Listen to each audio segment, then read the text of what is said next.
ओम नमो भगवते वासुदेवाय नमः। नमस्कार दोस्तों, स्वागत है आपका अपना भक्ति ज्ञान 11 चैनल में। आज के वीडियो में हम श्रवण करेंगे मार्गशीर्ष मास कृष्ण पक्ष एकादशी व्रत कथा, जिसे उत्पन्ना एकादशी कहा जाता है। साथ ही हम उत्पन्ना एकादशी की पूजा विधि को भी श्रवण करेंगे। वीडियो बहुत ज्यादा महत्वपूर्ण है, इसलिए आप साथ में बने रहिए। श्री सूत जी बोले, हे विप्रो, भगवान श्री कृष्ण ने विधि सहित इस एकादशी महात्म्य को अर्जुन से कहा था। प्रभु में जिनकी श्रद्धा है वे ही इस व्रत को प्रेम पूर्वक सुनते हैं और इस लोक में अनेक सुखों को भोग कर अंत में वैकुंठ को प्राप्त करते हैं। एक बार अर्जुन ने भगवान श्री कृष्ण से पूछा, हे जनार्दन, एकादशी व्रत की क्या महिमा है? इस व्रत को कौन सा पुण्य मिलता है? साथ ही इसकी विधि क्या है? तो कृपा कर आप मुझे विस्तार से बताइए। अर्जुन के ये वचन सुनकर भगवान श्री कृष्ण ने कहा, हे अर्जुन, सर्वप्रथम हेमंत ऋतु के मार्गशीर्ष माह के कृष्ण पक्ष की एकादशी का व्रत करना चाहिए। दशमी की संध्या को दातुन करना चाहिए और रात्रि को भोजन नहीं करना चाहिए। एकादशी को प्रातः संकल्प नियम के अनुसार कार्य करना चाहिए। मध्याह्न को संकल्प पूर्वक स्नान करना चाहिए। स्नान से पूर्व शरीर पर मिट्टी का लेप लगाना चाहिए। स्नान के बाद मस्तक पर चंदन का तिलक लगाना चाहिए। चंदन लगाने का मंत्र इस प्रकार है, अश्वकांते रद्धकांते विष्णुकांते वसुंधरे उद्धतापि वराहिणे कृष्णन सता बाहुना मृत्तिके हर में पापयन्नमा पूर्वक संचितम त्वचा हतेन पापेन गच्छामि परमाम गतिमम। स्नान के उपरांत धूप दीप नैवेद्य से भगवान की पूजा अर्चना करनी चाहिए। रात्रि में दीप दान करना चाहिए। ये सभी सात्विक कर्म भक्ति पूर्वक करने चाहिए। रात में जागरण करते हुए श्री हरि के नाम का जाप करना चाहिए तथा किसी भी प्रकार के भोग विलास या स्त्री प्रसंग से सर्वथा दूर रहना चाहिए। हृदय से पवित्र एवं सात्विक विचारों को ही स्थान देना चाहिए।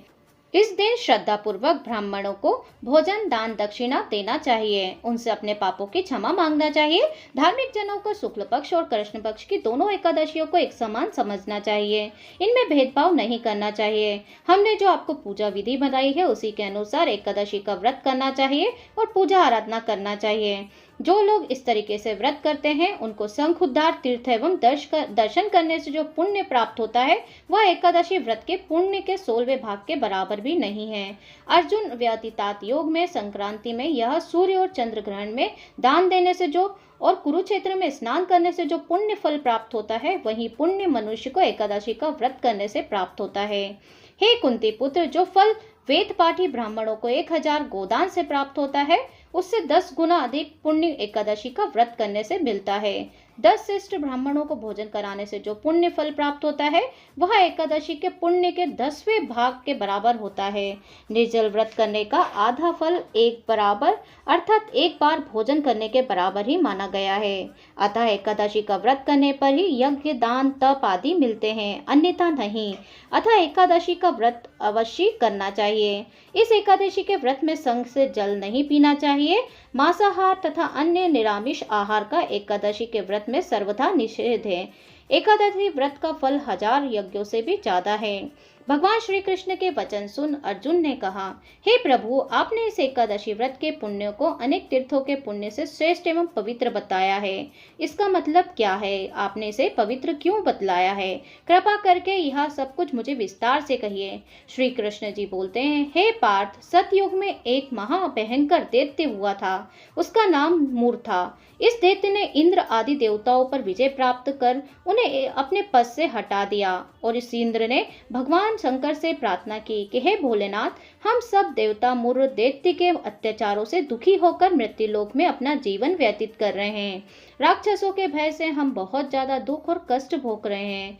मैं स्वयं बहुत दुखी हूँ और भयभीत हूँ। अन्य देवताओं की तो यह बात ही क्या है। अतः हे कैलाशपति, कृपा कर आप मुझे मूर दैत्य के अत्याचारों से बचाने का उपाय बताएं। तो देवराज की प्रार्थना सुन शंकर जी ने कहा, हे देवेंद्र, आप अपने भगवान श्री हरि के पास जाइए। मधु केटव का संहार करने वाले भगवान विष्णु देवताओं को अवश्य इस भय से मुक्त कराएंगे। महादेव जी के आदेश अनुसार इंद्र एवं अन्य देवता क्षीर सागर में चले गए। वहां पर भगवान श्री हरि शेष सैया पर विराजमान थे। इंद्र सहित सभी देवताओं ने भगवान विष्णु के समक्ष उपस्थित होकर उनकी स्तुति की। हे तीनों लोकों के स्वामी, आप स्तुति करने योग्य हैं। हम सभी देवताओं को आपको कोटि कोटि प्रणाम है। हे दैत्यों के संहारक, हम आपकी शरण में हैं, आप हमारी रक्षा करें। हे कैलाशपति, हे जगन्नाथ, हमारी रक्षा करें। देवताओं की करुण पुकार सुनकर भगवान श्री हरि बोले, हे देवगणों, वह कौन सा दैत्य है जिसने देवताओं को जीत लिया है? आप सभी देवगण किसके भय से पृथ्वी लोक में भटक रहे हैं? क्या वह दैत्य इतना बलवान है जिसने इंद्र सहित सभी देवताओं को जीत लिया है? तुम निर्भय होकर मुझे यह हाल बतलाओ। भगवान विष्णु के इन स्नेहमयी वचनों को सुनकर देवेंद्र ने कहा, हे प्रभु, प्राचीन काल में ब्रह्मा वंश में उत्पन्न हुआ नाड़ी जंगम नाम का एक असुर था, जिसका मुर नामक एक पुत्र था, जो चंद्रवती नामक नगरी में निवास करता था, जिसने अपने बल से मृत्युलोक और देवलोक को जीत लिया है और सब देवताओं को देवलोक से निकाल कर अपने दैत्य कुल के असुरों को चंद्र, अग्नि, यम, वरुण, चंद्रमा आदि लोकपाल बना दिया है। वह स्वयं सूर्य बनकर पृथ्वी को तापता है तथा स्वयं मेघ बनकर जल की वर्षा करता है। अतः आप इस बलवाली अर्थात बलशाली भयानक असुर का संहार करके देवताओं की रक्षा करें। देवेंद्र के मुख से ऐसे वचन सुनकर भगवान विष्णु बोले, हे देवताओं, मैं आपके शत्रु का शीघ्र ही संहार करूंगा। आप सब इसी समय मेरे साथ चंद्रवती नगरी चलिए। देवताओं की पुकार पर भगवान विष्णु तुरंत ही उनके साथ चल दिए।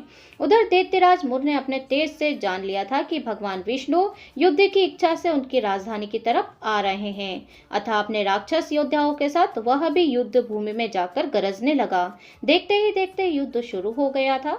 युद्ध शुरू होने पर अनगिनत असुर उनके अस्त्र शस्त्रों के साथ धारण कर देवताओं से युद्ध करने लगे, किंतु देवता तो पहले ही डरे हुए थे। वह अधिक देर तक राक्षसों का सामना न कर सके और भाग खड़े हुए। अब भगवान विष्णु स्वयं युद्ध भूमि में आ गए और दैत्य पहले से ही ज्यादा जोश में भरकर भगवान विष्णु से युद्ध करने लगे। वे अपने अस्त्र शस्त्रों से उन पर भयंकर प्रहार करने लगे और दैत्यों के आक्रमण वरों को श्री विष्णु अपने चक्र और गदा के प्रहारों से नष्ट करने लगे। इस युद्ध में अनेक दैत्य सदा के लिए मृत्यु की गोद में समा गए, किंतु दैत्यराज मूर भगवान विष्णु के साथ निश्चल भाव से युद्ध करता रहा।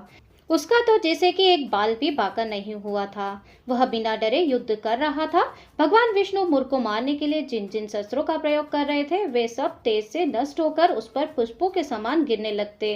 अनेक अस्त्र शस्त्रों का प्रयोग करने पर भी भगवान विष्णु उससे जीत ना सके। तब वे आपस में मल्ल युद्ध करने लगे।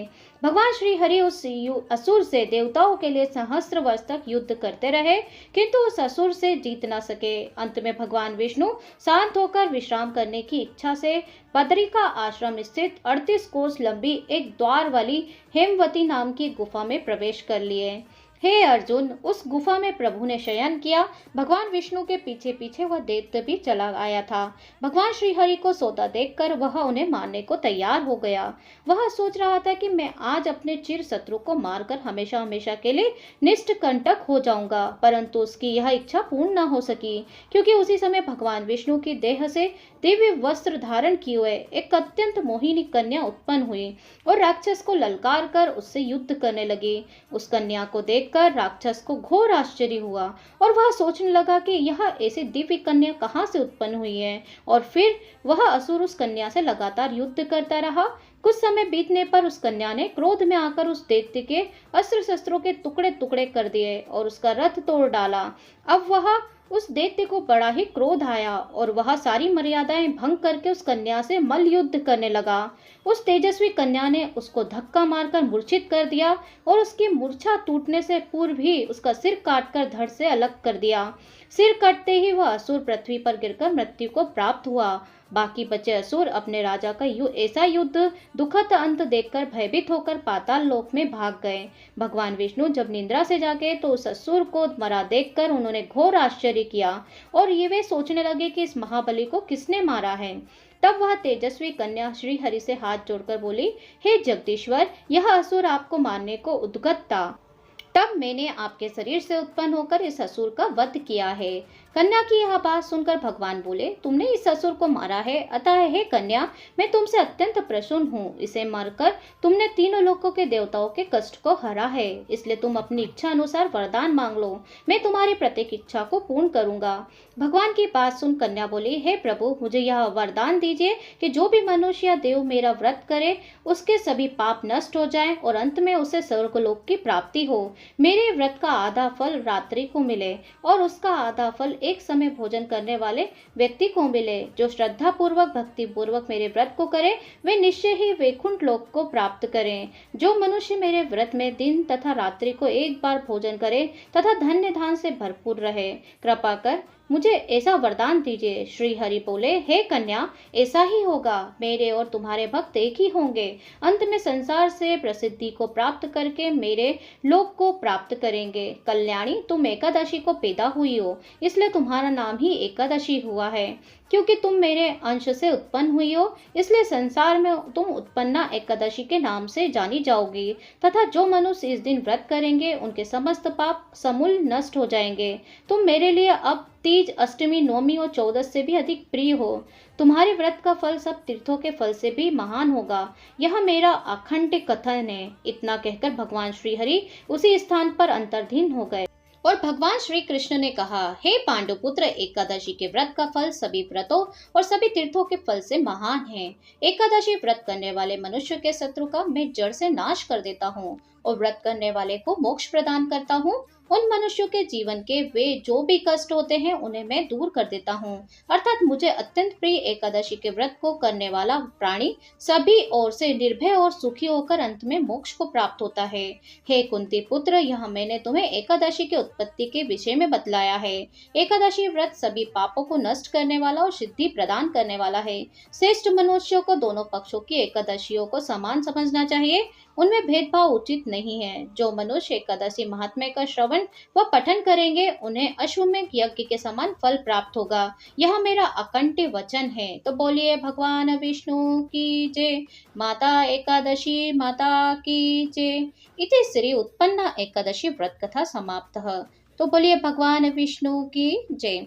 तो इस तरीके से मैंने आपको आज की इस वीडियो में एकादशी अर्थात उत्पन्ना एकादशी व्रत की पौराणिक व्रत कथा को बताया है, अर्थात श्रवण कराया है, जिसमें उत्पन्ना एकादशी माता का उत्पन्न हुआ है, किस तरीके से हुआ है, संपूर्ण जानकारी आपको प्रदान की है। उम्मीद है आज का वीडियो आपने अंत तक श्रवण किया होगा। अगर वीडियो थोड़ा सा भी अच्छा लगा हो, आपने कथा को पूरा श्रवण किया है, तो वीडियो को लाइक जरूर कर दीजिए, चैनल को सब्सक्राइब कर दीजिए। आने वाली वीडियो की जानकारी नोटिफिकेशन बेल को भी ऑन कर दें, ताकि जब भी हमारे चैनल पे वीडियो अपलोड होगा तो सबसे पहला नोटिफिकेशन आपके पास पहुंच जाएगा। तो मैं आपसे मिलती हूँ नेक्स्ट वीडियो के साथ। तब तक के लिए जय श्री हरि विष्णु, जय लक्ष्मी नारायण।